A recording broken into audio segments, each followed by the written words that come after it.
In this video, I'm building a custom Bionicle, right out of my imagination. I'm super excited about this one. I think it's my best build yet. To get started, I have a bunch of these silver macaroni parts, which I want to use here. I'll connect them together with some red axles into whatever cool shape I can make.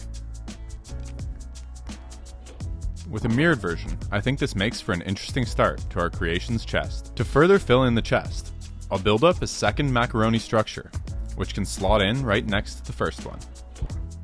Now we're starting to get somewhere. Okay, now let's figure out how to attach it all together. I'll use this Technic lift arm to connect the two macaroni wormy dealies together. Then, I'll add a robot arm for this burnt hot dog to connect into.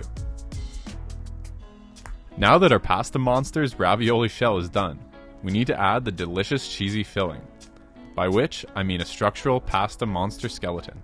I'll start with this Toa Anika torso part, which I'll build up with some more Technic pins and beams. I'll use these ball joints later to connect our macaroni exterior. This ball joint on a beam can be used for our neck joint. Moving back to the exterior, I'll add some pins, which can connect our two sub-assemblies together into the perfect little pasta package. I want to play around with proportions here, so I'm going to use a long neck, which can get armored with this wing part. To attach it, I'll construct a little bar and clip assembly, as well as add some robot arms to the torso, which our wing assembly can clip into. Next, I want to add some tubes here for the neck. A Technic connector and some pins can help us attach it in the right spot. To connect the tube tops, I'll use this Technic bit, which, with some persuasion, connects to the ball joint on this Hero Factory limb. Next up, I'm moving on to the hips, where I'm going to build up another macaroni forward dish. This time, I'll connect 3 of them together, like so. To connect them to the hips, I'll build up a similar structure, but swap one macaroni for a 90-degree connector, which I can attach in with the pin. The front macaronis can attach to the red axles. With that, I have the top and bottom of this noodle monster torso. Let's attach them together. Here, Technic once again comes to our rescue, with a number of connectors and axles all working together. I can connect the two torso halves together, and then move on to adding some crotch armor, where I'll use a throwbot foot, an angled connector, and some lift arms before connecting it into the hips. It feels like this build is still a little low on tubes, so I'm going to build up some custom ones with this flexible axle and Technic bushings. I'm attaching one side of the tubes to a Technic connector, and then we can build up an assembly for the other side. There, I'll employ some handlebars and robot arm, a cheese slope, and finally, 2 bars. Our tubes can attach into the robot arms, and then it's time to do some open heart surgery on our noodle man.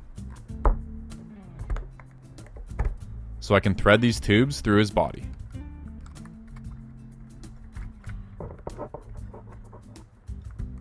Then I'll add some further details with this dino tail part, which I'll attach using a variety of Technic connectors.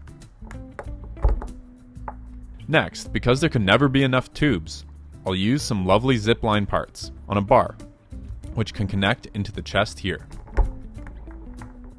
Now that our surgery is done, I'll reattach our armored macaroni exterior, and we can turn our attention to the back, which is currently lacking in tubes. Once again, macaroni is love and macaroni is life when it comes to adding cool tubey details here. This pasta ring can attach to the large Hero Factory shell part. And then, I'll build up a small Technic assembly of a ball joint and some axles,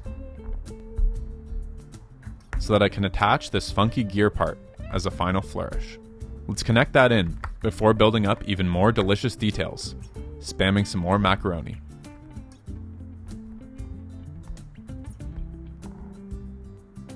Let's clip that into the torso.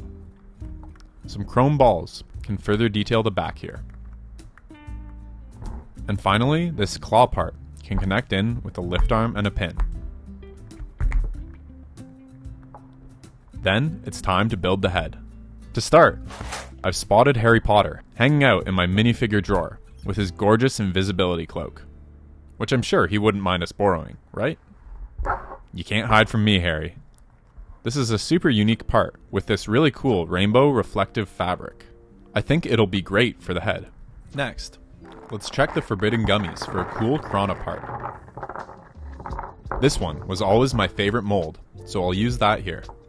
Now all that's left to do is build up a structure that'll hold both the cape and the mask.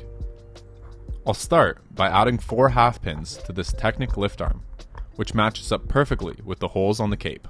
Some inkwell parts can help secure the cape in place.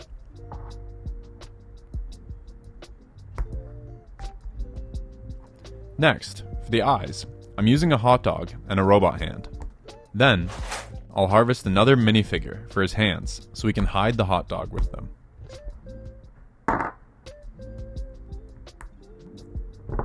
I'll then add a clip to the head and another to the mask, and we can pop it into place. This looks sufficiently alien for my tastes. I like that the Krana we picked has some tube-like details on it which match up with the rest of the build. The head needs a way to attach the rest of the body, so I'm constructing this assembly based on a socket part and some Technic connectors. Now with the head done, I need to make some equally alien legs. I'll start them in a super classic way, with these double sockets, to which I'm adding some friction extenders. Then some pins can connect a ball on a beam. That ball on a beam allows me to connect this Star Wars shin part, although here we're using it for a thigh. Next up, I want to add some more corrugated tubing detail. It'll look cool wrapped around the hamstring like this. To keep the shape under control, I'll use this long axle and a Technic connector. I'll attach it to the thigh here and here. When I connect this to the hips, the flexible tube should fill any gap. I'll detail the back of the thigh with this curved slope assembly. For the lower legs, we'll keep the tube aesthetic going with these dino tails, which I'll sandwich around a ball joint for the knee. This assembly is a little flexible, which gives me an idea. LEGO purists, you better shield your eyes, because I have another groundbreaking technique to show you. First, I'll attach some rods to the tail ends. Then, I'll build up some ankle joints. I'm adding a pair of half pins, which can connect into our flexible dino tails. This only stresses the parts a little bit. I'm then going to cap off the rods with some 1x1 Technic beams. I'm liking this so far, but I'm left with this large gap here, and no connection points. So, since I've already offended our Danish corporate overlords, I'll risk a further offense here by making my own connection point, where I'll just jam this connector between the dino tails. With our connection point sorted, I'll detail it up with these large spikes. With that done, I can connect the 2 leg sections at the knee. And I'll add one little detail with this dino tail tip, which I can swing into place. For the feet, I'm starting with this prefab bionicle foot part, which is actually one of my least favorite designs. I think it'll fit well here though. The intended ankle connection point is a little high up for my liking, so I'll build this little assembly with some lift arms to shift the connection point down a stud. Now, I'm building up some tubey details with this macaroni and some skate parts to cap it off. I'll add that in to the foot and then connect the foot to the rest of our leg. I'd like to add some more zipline details on the legs here, so I'll connect 2 together with a bar and then thread them through the prefabbed foot. I'll snake them around the leg before building up a little assembly to connect them in.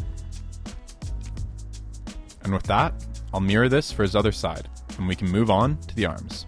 Here, I want to continue the exaggerated proportions and make some long arms. So I'm starting things off with a double socket, which I'll connect to a Technic beam with these pins. Then, I'll add some more pins and connect an elbow joint. For the mandatory tubes, I'm once again turning to a dino tail. Next, I'll add this spike for the bicep. We can use a second spike for the back of the arm as well. I'll finish off the tricep with an armor plate and a small ball joint detail. I'll build the forearms around this Star Wars shin. A long axle can connect this ball socket and joint. Then I'll use these silver Technic details to round out the look. After, I'll cap it off with a ball joint for the wrist before attaching the main armor. I'll go back and add a few more Technic bits so that I can attach a large tube to the forearm later on. With that done, I'll attach the 2 arm halves together and move on to the hands, where I'll start by putting a rod through this socket, to which I'll add some droid arms and a second bar. Next, we can add these robot arms for fingers, before building up some armor for the back of the hand. I can attach that in, and clip everything together. Next up, I'm adding some robot hands to the arms, and finally some spikes to the end of the fingers. I'll build up his thumb in a similar way, but connect in a robot hand for added mobility. Now that our hand is done, I'll attach it into the rest of the arm and move on to the final assembly. The first step is to attach the arms. Then, it's time to tie them into the rest of the body with some tube details. So I'll build up another custom tube. This can connect on one side to the dino tail, and on the other side, it can thread in through the back of his head. The cool thing here is that the tubes are flexible and still allow for the arms to move and be posed. Next, for the aforementioned forearm tubes, I can add a clip to one end and then attach them to the forearms. Then the clips can attach into the back. I still think this build is lacking sufficient wires, so I'll add 4 to this bar and then 2 of that subassembly to a rounded plate. With that done, I'll attach them into the back of our spaghetti monster. I need to do one last surgery here to get the wires snaking through the build like I want them to. I'll attach the other side of the wires into his forearms. Then I'll add his legs and clip in his face. Finally, we can move on to the beauty shots.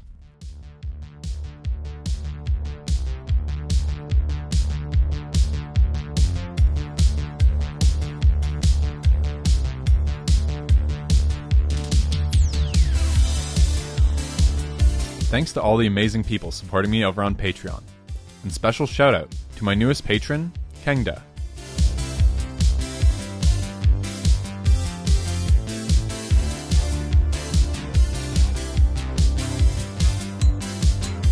If you like this video, YouTube thinks you'll enjoy this one too.